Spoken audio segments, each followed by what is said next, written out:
Hey, everybody. Welcome to the Book Leads Impactful Books for Life and Leadership. I'm your series host and leadership performance coach, John Jaramillo.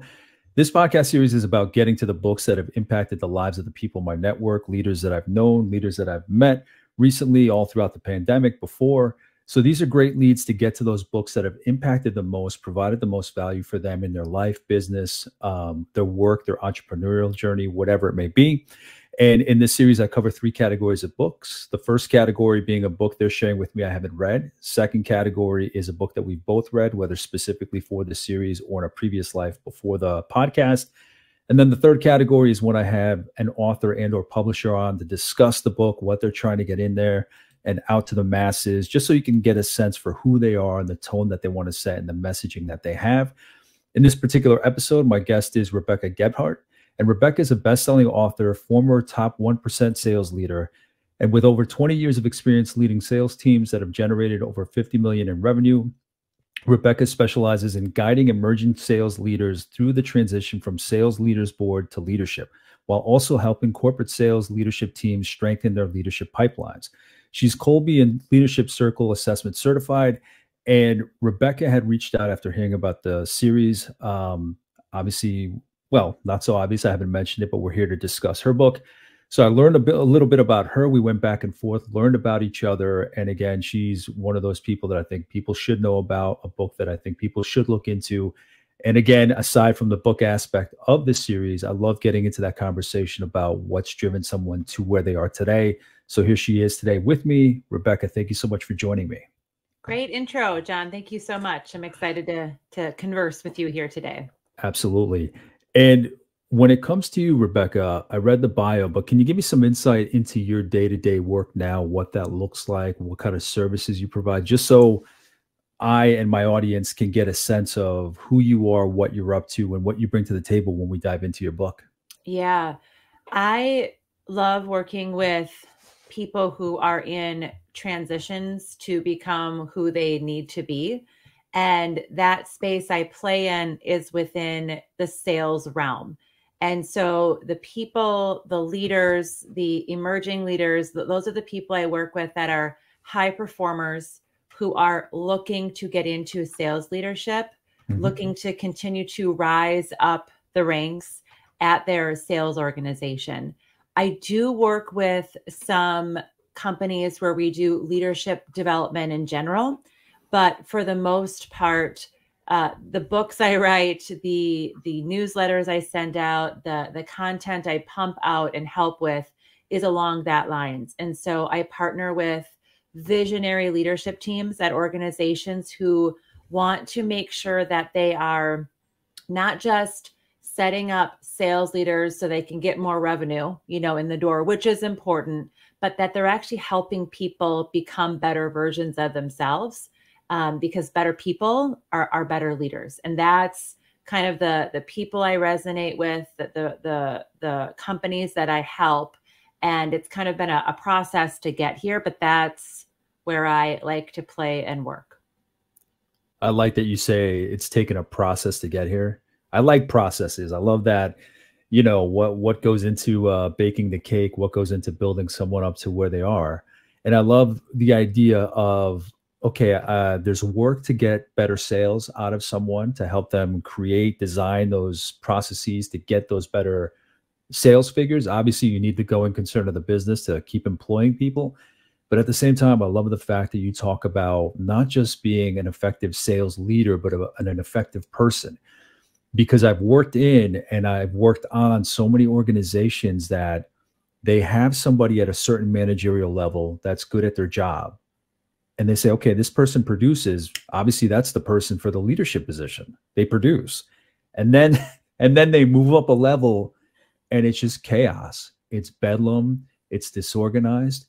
That just because they were good with the technical aspect of the work, the policy aspect of the work, doesn't mean they're going to be able to be a multiplier themselves and create those kind of leaders as they're a leader themselves. They're not going to be able to influence or inspire anybody else. So I love that you make sure to distinguish that just because you're a performer at a certain level, there's still that growth that you have to, that journey that you have to continue on.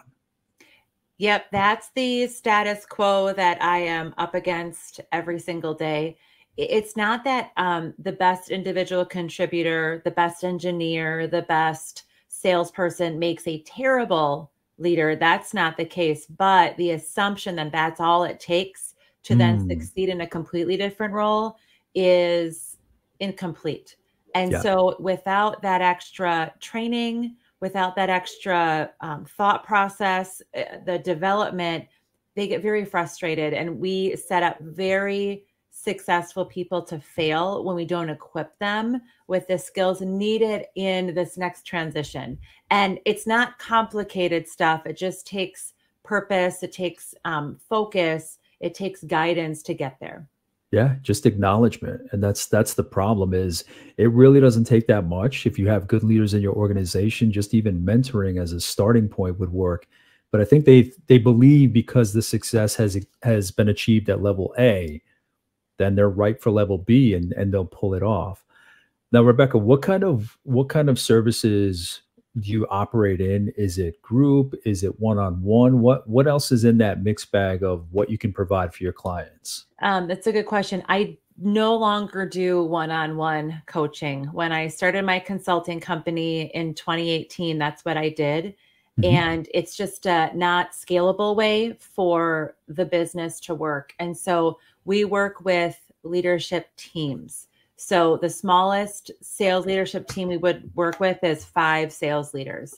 So I get that question all the time, like what industry are you in, or what size company? But sales depends. You can't give a revenue number, right? It depends on the structure of the company. And so that's why I say a minimum of 5 leaders.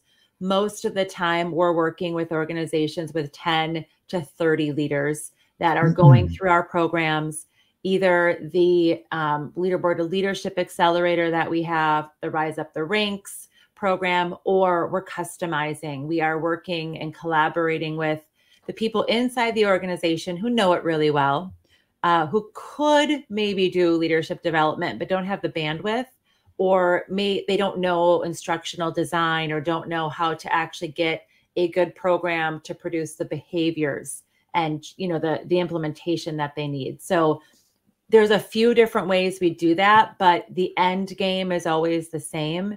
It's to help recruit better people, retain people, increase revenue. So those 3 R's are our focus.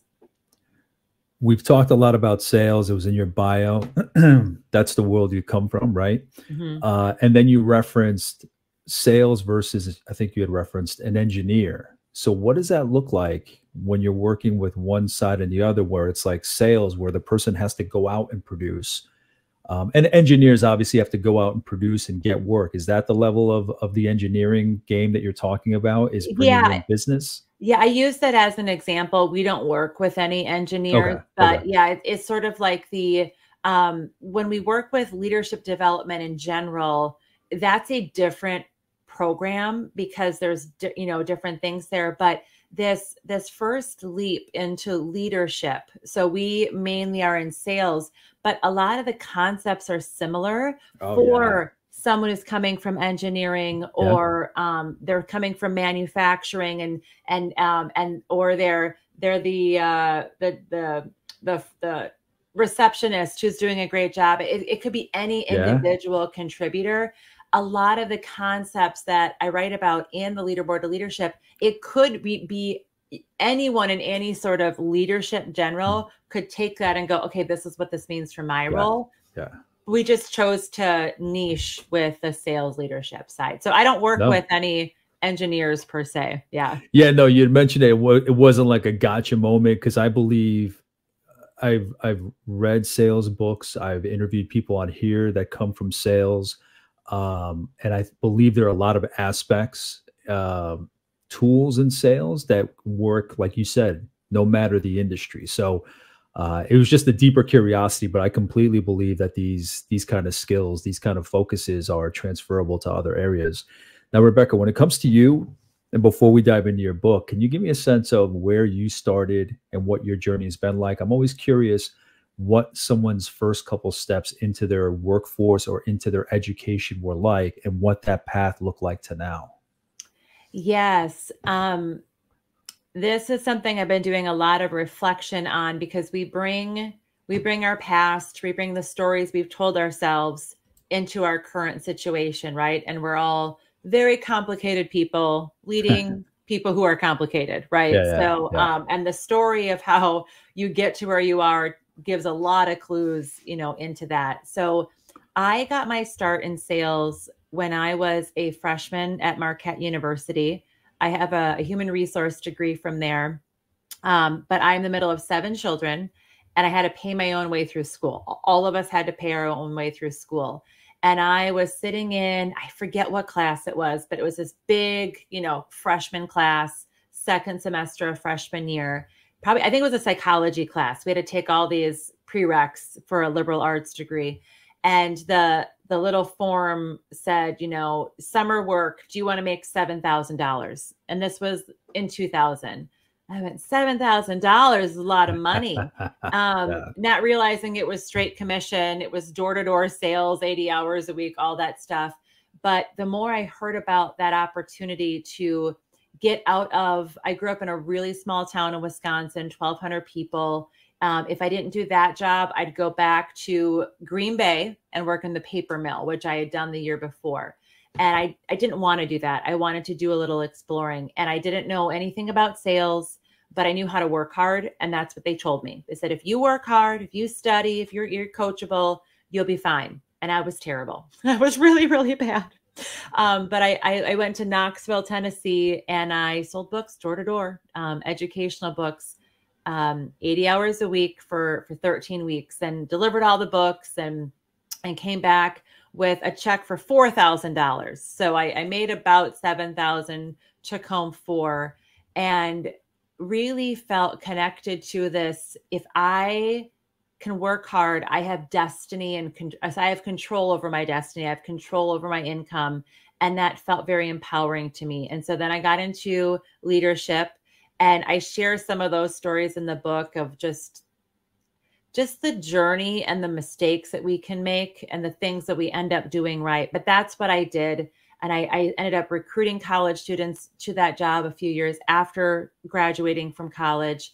And then I went to work with a sister company, which was insurance sales. And I did the same thing. I sold door-to-door insurance, business to business, recruited agents around the country. And I did that for 9 years. And several things happened. I burnt out. I started having kids. Things kind of, collided, and I retired from that when I was 33 years old in 2014. So over about 10 years ago, retired. And I say retired because I still get a paycheck from them. They had a thing of lifetime residual income. So on all the sales I made and all the sales my team made, I still get a check in the middle of every month. It just pops up in my bank account, which is fun. From there, I spent about 4 years. I had the COVID crisis kind of thing when I was 33 before COVID. And I started asking myself, like I have different personalities. That was some of us do.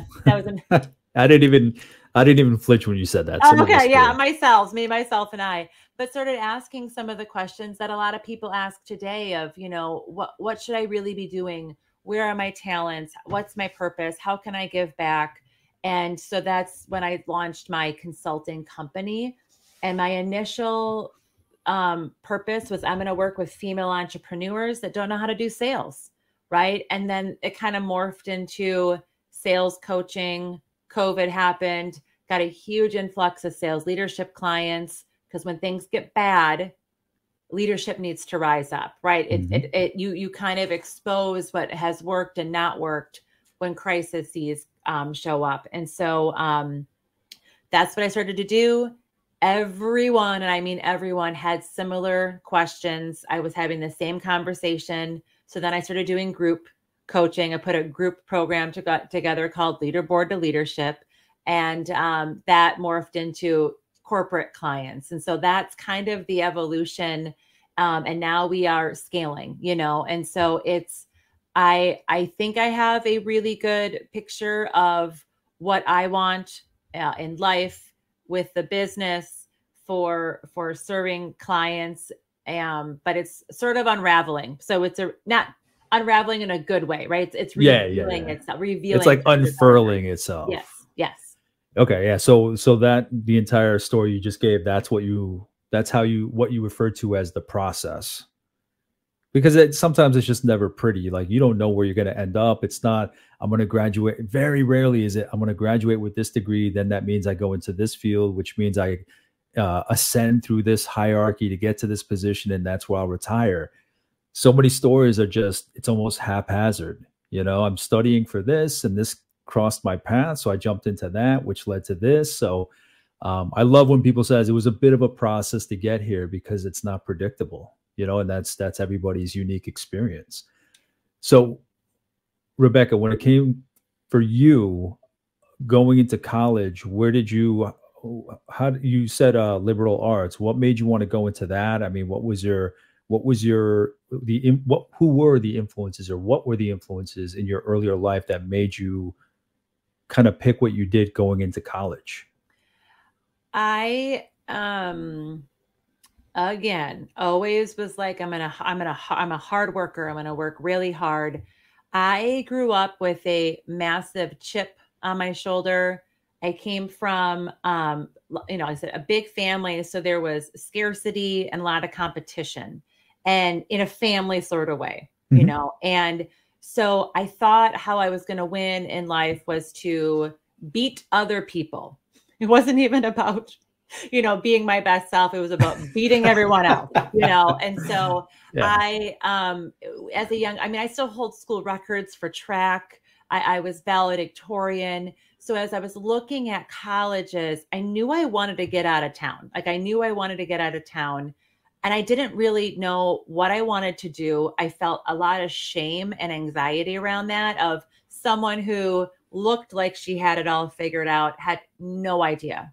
And I had a younger brother who's still my younger brother, but he's been in the Air Force for 20 some years. He retires next year. They're in Germany right now, kind of finishing his service. He's wanted to be a pilot since he was 4 years old. He's wanted to be a pilot, and I have never known what I've wanted to be until I got to college. But I think that I chose Marquette University in Milwaukee because it was an hour and a half away from home, but it was in the big city of Milwaukee, right? Milwaukee is the biggest city in Wisconsin. And I thought, okay, it's small enough, right? There's 12,000 people, but I didn't actually know if I wanted to. It was a weird, I just ended up there. And then I ended up just showing up to things, right? And I think that part of the process, and what I've had to catch myself with lately, I'm 43. So we got to get to this point where I know what I need to know, right? As consultants, we're typically giving advice. I've become less curious. And so now I'm getting more curious again and having that be a focus. I was just curious. I was open to opportunities. And I think for a lot of people where they find success, because you're right, it's not this single path, but you just get curious. And when an opportunity shows up, do you take it? Or are you not curious and not take that opportunity? And I think that for the different paths we've all taken, people we grew up with or people we've met. And then at a certain point, you just go, how do they get over there? How did I get over here? And sometimes I have not been as successful as, I'm not saying that I took the better path, but if you look at paths and differences, they took a different opportunity. They decided to show up. And I think that that's something that right now I'm continuing to look at is, who do I have working with me, for me? How can I show up and help other people? And when an opportunity comes, can I take it?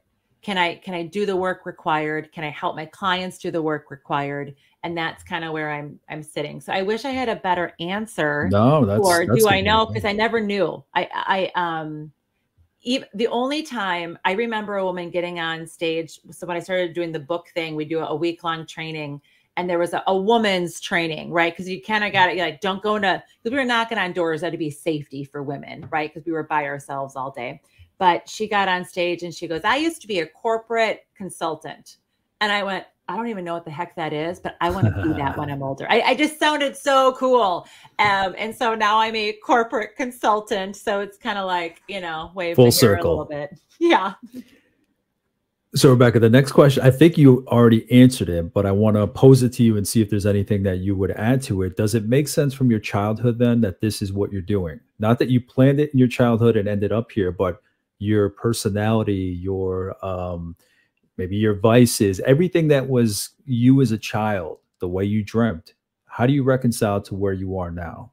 Again, I think you answered most of it, but just to kind of give you that direct question, if there's anything you want to add. Yeah, no, for sure. I would play house with my friends, or we would play school, and my parents were both retired teachers. I'm a corporate teacher, right? I joke with my parents, we get paid more money than teachers' salaries, which they should get paid more money. But I'm doing this teaching job, and I think the competitiveness, it was no surprise that I ended up in sales, because sales is competitive. And if you work hard, you get acknowledged and recognized. But this, absolutely. I was always a leader. I was always the one who could be counted to get it done. I just have done a better job as I've gotten older to do that collaboratively with other people. What do you consider, a direct question, what do you consider your superpower? Imperfect action. I just move.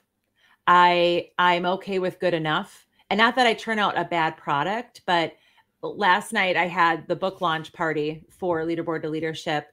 And it was so great, but several consultants had come up to me at different times and just said, I just respect you. Just put yourself out there. You just are doing the work. And I don't, when you have a superpower, it's maybe not things we see in ourselves, but when we hear other people say it, we go, yep, that probably is a superpower. And that would be what it is. I'm in a constant state of movement. Not that I don't pause and think and reflect and meditate and do all that stuff. But yeah, I just, what's the next right thing to do? I do it and I figure it out as I go. And I think that's a combination, my thoughts. I think that's a combination of the curiosity and the competitiveness. Okay, what's next? What can I move on to? What can I make better? What can I improve, kind of thing? I mean, just my view on what you've shared so far, right? Mm-hmm. Yeah, I've never thought of it that way, but I would say that that's a pretty accurate assessment. Yeah. And finally, just before we jump into the book, Rebecca, what does leadership mean to you? You've given a lot of great examples of your work and what you want to see in there, but what does it mean to you? Leadership is really about creating the circumstances for others to win. That's how I define sales leadership. And it's a transference of hope is what that is.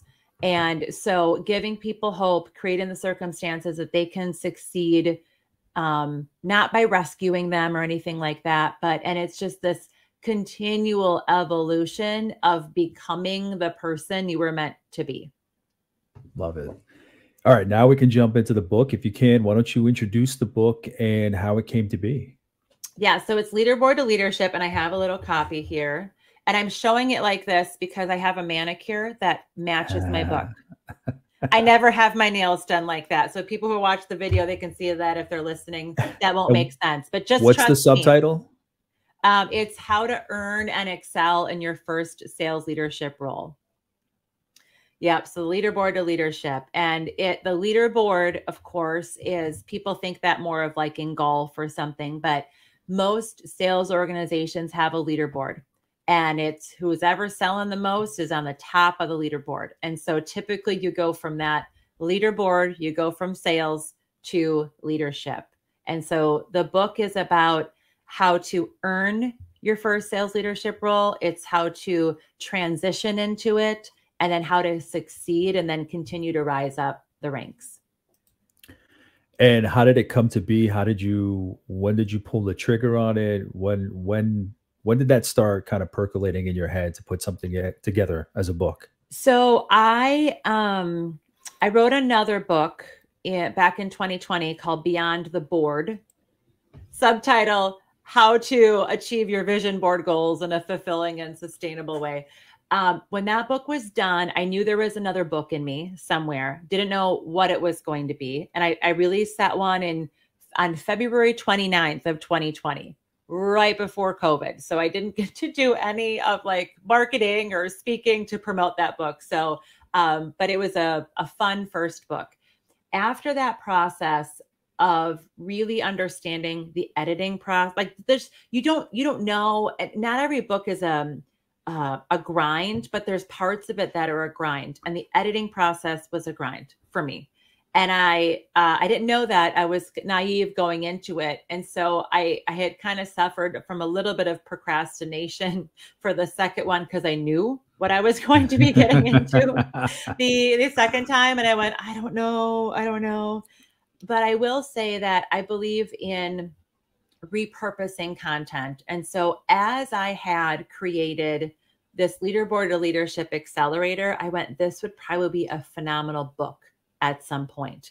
And so I didn't use everything in there, right? But I was able to kind of put things together. It took about, so there's, years of work in here, probably started 5 years ago, but the honest to God, like putting it together started about 1.5 years ago.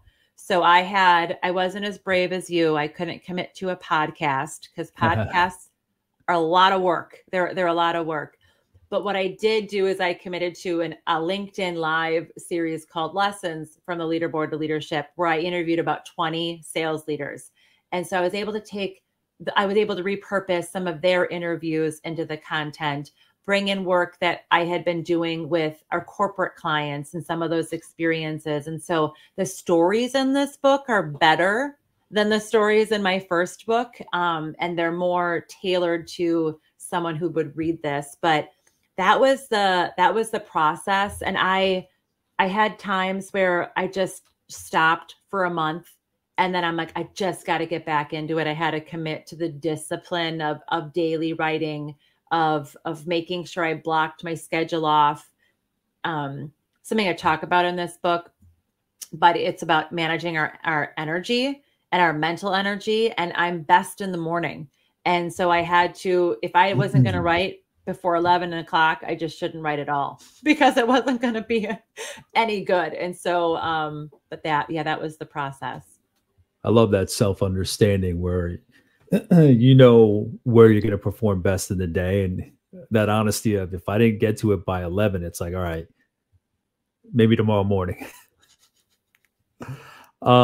Okay. So what does it look like in the book?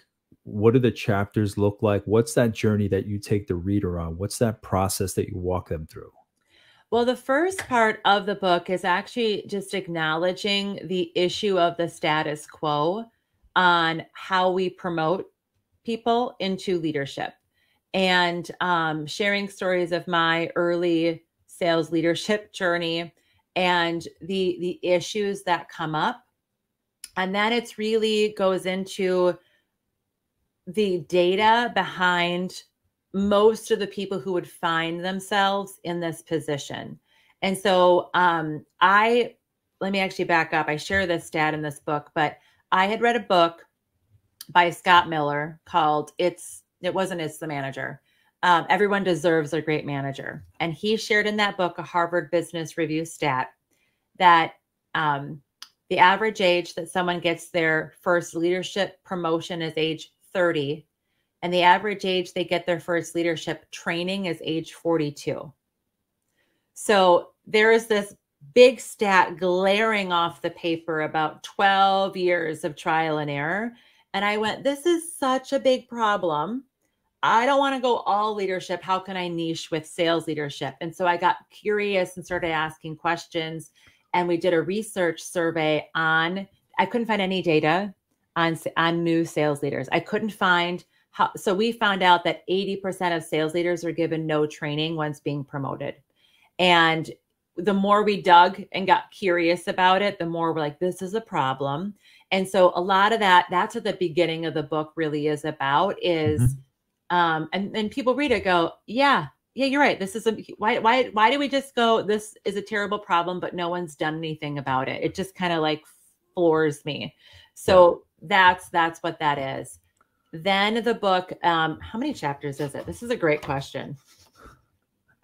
It's 17 chapters, 16 main chapters, but there's like a parting words and an appendix. And there's like the free resources we have in here. They're on our website as well. But so that's the beginning. Then there's a couple chapters on like thinking through, what does success look like? Can you talk to other sales leaders? What does it look like at your company? Evaluating our strengths. We go into these new roles and we think of, I really had this great leader. I'm going to be like them. And we can't be like them, right? Yeah. Or you go into it thinking, I'm going to play this facade, or I'm going to act like this. Just emulate somebody. Yeah. And we think we're going to get those same results. And so that's not the case. So really taking readers through, do you understand, you asked superpower, but do you understand your strengths? What can you work with? What can you take with you from sales into sales leadership, and what should remain there? Then it goes into the transitions of that. And something that we do with our clients is we break down most of our training into mindset, behaviors, and skills. So if I had a mentor tell me years ago, if you don't like where you are in any point of your life with your health, with your relationships, with work, with whatever, you can look to these controllables and do something. You can change your mindset, how you're thinking. You can change your behaviors. Are you doing enough activities to actually find success? And then the third one are the skill sets. Like, what do you actually need to get better on to find success there? And so that's how we kind of go through these transitions. What are the transitions with your mindset? What are the transitions in behaviors? And a thing that gets a lot of new leaders tripped up, especially in sales, is that they will go and they will prove they deserved the promotion by being really good at sales. They'll like help close a deal for a team member, or they'll rescue somebody. It's like, you're not doing your old job, like you're a leader now. And then something that I talk about in here is that for a lot of sales leaders as well, they're a producing sales leader still. In other industries, you do go from individual contributor to manager. And in sales, you're in this weird middle. So I call this like the forgotten middle child of the sales world. Because like, well, what should I be doing? And it's like, you need to think that through. So I kind of like lay it out, because you can't give blanket advice on that. It really depends. For me, I was a producing sales leader. I was building teams, still selling, doing all of it. And it's like, how much time should I spend here? What should I be doing? It's like, it's really confusing. So that kind of goes into there. And then the second part of the book, the majority of is about, what are these things you need to know, these skills, these behaviors to be really good in sales leadership, which could be the same in general leadership. It's setting expectations, having a 90-day plan, right? Being a great coach, being really good with your time management and energy management, and then there's a whole section, there's 3 chapters around recruiting. So it's interviewing, recruiting, and onboarding. Because selling is not recruiting, but sales leaders and leaders in general, I mean, we see this now, whether it be on LinkedIn or people are creating their brands, and these leaders are attracting high performers to work with them, because they're like, oh, people are choosing work based on who they want to work with. And the company you keep is more important than the company you work with, and so, or work for, I should say. So have that in there. And then the very last, my editor was like, this sounds really salesy, Rebecca. I'm like, I know, we should change the title. So there was but one of the last chapters is the ROI of sales leadership. But I did a case study on one of our clients and what they were able to do at their organization. And it was just a shift, right? It was like, it was all this stuff about how to be great in sales leadership. And then it was like, here's how awesome we are. I was like, I'll change the title. I'll change the title so people kind of know what they're reading there at the end.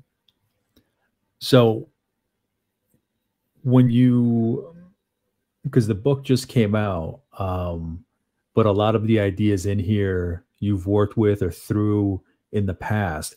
What did it look like when you go into an organization and you work with sales leadership? Generally, are they receptive to it? Are they locked in their behaviors? What kind of reactions, feedbacks, or aha moments do they have based on that new lens that you share that with them as to how to view leadership and sales leadership? Yeah, it varies. Some are really coachable, and others just cross their arms and are like, Rebecca, what do you know about my business? You know, it's what I've learned in working with anyone is I don't come in and say, here's what I know, and here's what you're doing wrong. We start with what they're doing right. And that becomes, and I think that that's really important because everyone's doing things right. We don't know, you don't know everything. I don't know everything, right? Where it's just it's impossible to be a master at everything, but we start with, here's what's going really well. So then I become a partner to collaborate with them to keep excelling instead of fixing what's wrong with them. And that feels very different. I will say when I work with organizations, the leaders have to be in the meeting. I've done both where they're not part of the online program or they're not part of the workshop or whatever it is. And when the senior leadership team or a few members are in that training, it shows it's important. They're learning as well. Everyone else is more receptive to it. So we have a process. Strengths Finder is, I'm not certified in that, but my number one strength is relator. It is impossible for me to work with someone without having an onboarding call and learning about them. You know, like I can't do it. So that's the process starts individually. We figure out, I'm not coaching people individually, but I'm figuring out what they want to get from this, what's important to them, how I should call them out to contribute their strengths to the conversation, and then a few things that they can tweak and then make them aware of what's there. But that's the process. And, but like not everyone's open to it. And, I, at times in my past, when I was doing really well, I was like, I don't need your advice. I mean, look at my bank account and look at the scoreboard. You know what I mean? It was like, so I think we all kind of go through that. One thing I mentioned in this book, though, is another book by Kevin Wild. I don't know if he's a doctor or not, but he teaches at the University of Minnesota. And I met him. He's got a coachability book, but he talks about the coachability in people decreases with the more experience that we have. And so acknowledging that is totally fine. It's not saying someone in their 60s is not coachable. It's just they're less likely to be coachable, which again is the whole reason that my philosophy of let's train people when they're open and coachable. Let's get leaders right when they're new or before they're new to set up these great habits to make them aware of, no matter how successful you get, if you can still be a student of the game as you're playing the game, you're going to get further ahead than someone else. And so, but there are different challenges, and but honestly, the organizations that have, if they've got a lot of leaders who are standoffish, and I won't work with them. Yeah. It's part of our discovery process because they don't have the culture set up for what I do, and it's not going to work, and I'm not going to waste my time. I don't want them to waste their money because it's not cheap. It's really a long term, so it's got to be aligned with the culture. And there's a couple of hard no's. I mean, there's been a few people, it took me like 6 months to make it in. And then they'll go, oh yeah, no, we did need this. I didn't think we needed it. We needed it. That I love proving. But you have your threshold. You have your barometer for, okay, how much resistance am I willing to work with or not? Yep. Rebecca, I'm curious. I'm always curious. In writing this book, did anything evolve in you? You already talked about the editing process and how much you have to kind of bulldoze through that. But did anything evolve in you, the way that you viewed your work, the way that you viewed excuse me, the subject matter? What changed in you as a result of going through and putting this book out? Such a great question. I was able to actually firm up some things that in my programs, right? Like that I'm like, oh no, I actually need to go deeper with so technically. But I would say, personally, as I was sharing stories of situations I've been in my past, I got very present to how fortunate I have been. So I talked before, I grew up with a chip on my shoulder, and I have to consciously reframe how I'm thinking about things. This is like a very candid response, but yeah. I will look at, as a female consultant, as a female in a sales world that's mostly men. And my husband always jokes, he's like, what industry isn't male dominated? And he wasn't saying that to be sarcastic, but he's like, nursing and teaching. And I was like, you're right. Cause we always talk about women in male dominated fields. I'm like, they're all male dominated. But I would be like, oh, well, these guys they're supporting each other, or they're hooking each other up on the golf. I just felt like I was removed from, and I was completely ignoring everyone who's helped me and who I've been. It was like, I was like blind to, and I just had this like, oh my gosh, like, what am I doing? Like, there's so much. And so I got very, grateful, really, and more focused. I stopped like, you know what, because things are hard and there are inequalities and there's things that we're working against, but that's not helpful to me. And I do coach that in people, but I was like, oh my gosh, like I texted an old mentor of mine, Nancy, and I texted a few pages, and then I was like weeping. I was like, she just changed my life. You know what I mean? It's like, it's very, I told my husband, even this week, I mean, a couple days before, I mean, the book launched on the September 20th, and I had people texting and congratulating. I was just overwhelmed. I got bouquets of flowers. We have to go to a cemetery and like give the flowers. I mean, like we have to there's so many in my house. And then last night, and I'm just really overwhelmed. And it's like so everyone should write a book, because I know you get to know. Oh, absolutely. I believe that. Yeah. Yeah. I think everybody should. I mean, if you have even just the slightest curiosity about it, just because I've gotten similar responses to yours, where it firms up your beliefs. It helps you walk through your own life, your own career, and see things for how they are. I mean, we're so good at putting our heads down and just grinding through life and work that rarely do we really stand back up and look at what we've done. We'll do that every once in a while when we come across an article about gratitude and meditation, and really, you know, just stopping and looking around to seeing what you have. But I can imagine, I haven't written a book yet, but I can imagine what it is to really awaken you to what you've done and what you have.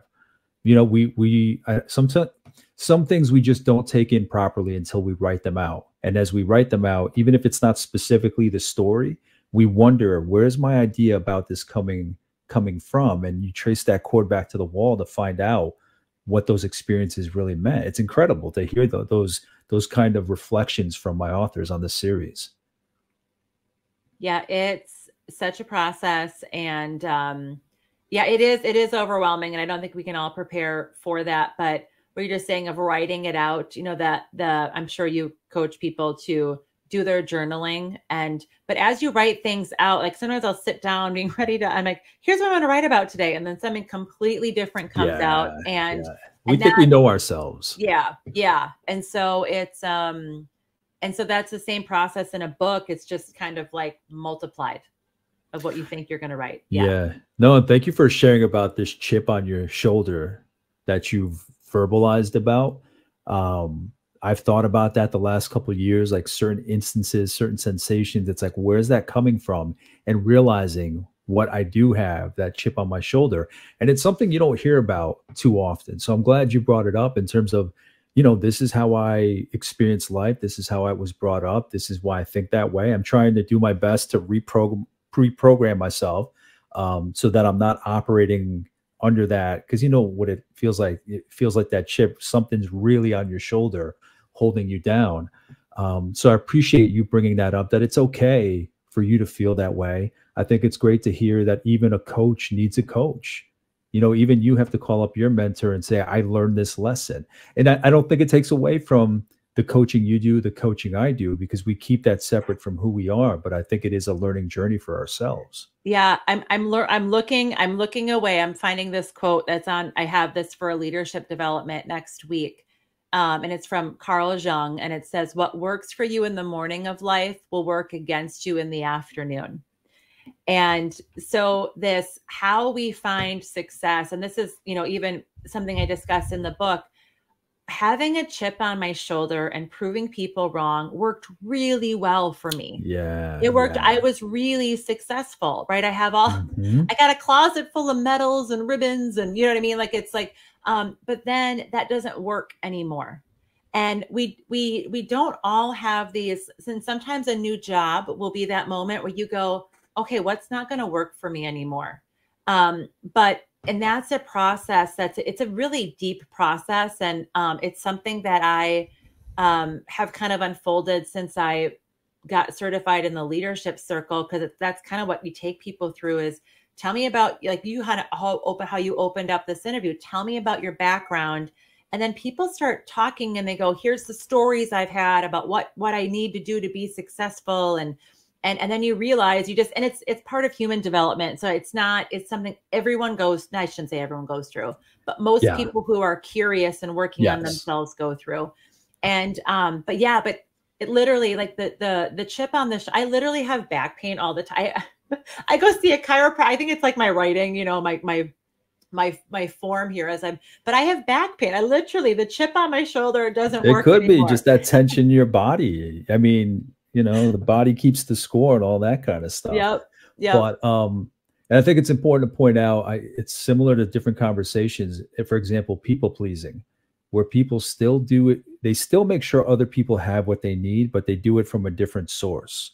So you're still competing, you're still doing all these different things, but it's coming from a different source. Where before it's like you even said it yourself, you're like, I was good at my job. I wasn't thinking about other people or authenticity. I was competing. But then you get to this self-reflective stage in life where you realize, okay, I'm still going to do what I was doing, but for a different driver, a different motivation is behind it. The motivation's the key. You're motivated at a certain point by fulfilling your identity, right? Like being worthy. And it's always dependent on other people, right? It's all these outside things. Then you're motivated by doing good, by your purpose, by your vision. You're worthy, whether or not you achieve this or not. And I go back and forth. I'm not perfect. I think just aware of it though is a big thing. And I have felt so much less stress, more success when I'm focused on the purpose and the big picture and really I don't want to use the word necessarily thriving, but just looking at things in the right context. Yeah. Yep. Rebecca, what book has inspired you? Obviously, we're here talking about your book, but if I brought you back for a discussion on a book that stood out the most for you, which book would that be?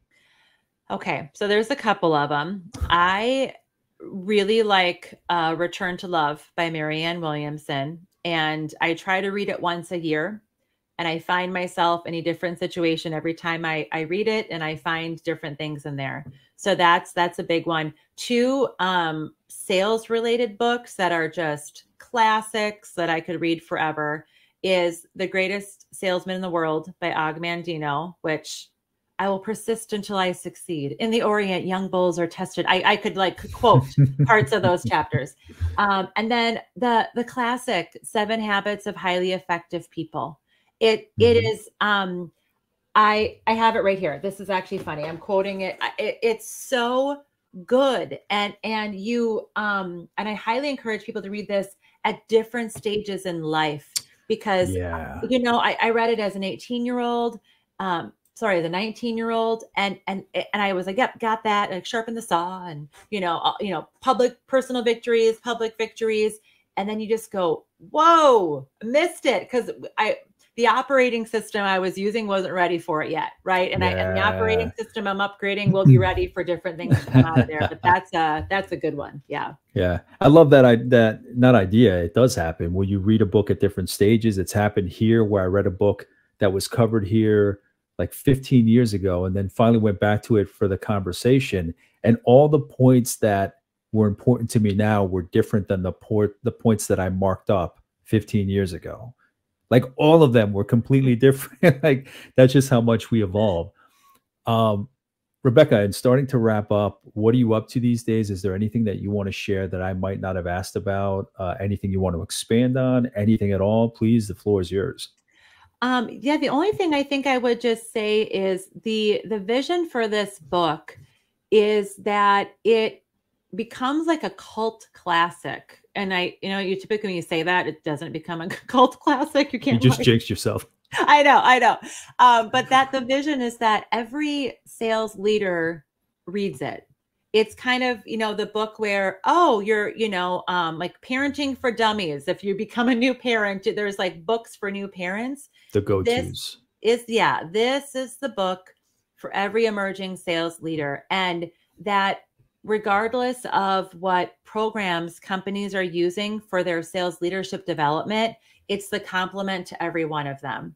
And so I created a book club guide that's downloadable on our website for sales teams that are doing that. I had a sales leader who I used to coach. He bought a ton of them last night for his sales leaders. He's like, this is good. This is good timing. We're doing our training tomorrow. But that's the goal, and that's the wish, and that people can use this to say, you know what, I'm doing this really well. You know what, I'm not doing that. I didn't realize I needed to do that. And it just helps elevate, because when the leaders are doing what, it always comes down to the manager. It's always the manager. Yeah. And if you do sales training without sales leadership training, you're wasting all your money and your time. And it doesn't make sense. And so that's just my vision for this. And as I was writing it, I was trying to get very clear on the energy I was bringing to it, trying to honor the stories of other sales leaders that I included in it to convey, the work that they've done on themselves and all of that. And just the legacy that we have that we can make on just one person that we lead, it can make a difference. And so we need to equip ourselves to do that effectively. And I have time for one more question. I know this one just came out, but in general, where do you think you would want to focus next on writing? I think I'm going to be pulling things out of this book. I have a LinkedIn newsletter that I do once a month, and that's where I'm going to be probably doing most of my writing. I've got a few online. I've got some things working that I can't quite announce yet, but some different programs to be using that people can access through different just distribution platforms. And so be creating that, but it may not be in writing form. It'll probably be in video form. Okay. But that's where I see myself spending a lot of my future time. Awesome. Rebecca, thank you so much for sitting down for this conversation. And again, Rebecca's book is Leaderboard to Leadership, How to Earn and Excel in Your First Sales Leadership Role. I think it was a great conversation. It's very weird to say, but I love the mention of the chip on the shoulder and just that change in your view from when you were younger to now. I think this is a key focus is, again, because I've had that experience, bringing a leader that performs really well and just elevating it and thinking that you can just set it and forget it. So I think it's a powerful concept and idea. And I think it will be that cult read that you were talking about. So congratulations on the book, and thank you for being here. Thank you. I appreciate it. I had a really fun conversation with you. Same here. And if there's anything that I might have missed in my conversation with Rebecca, anything that I should have asked, please let me know and I'll reach out to her, see what kind of insights, guidance, knowledge, anything I can get back. In the meantime, thank you for watching. Thank you for listening, and I'll talk to you soon. Take care. Bye.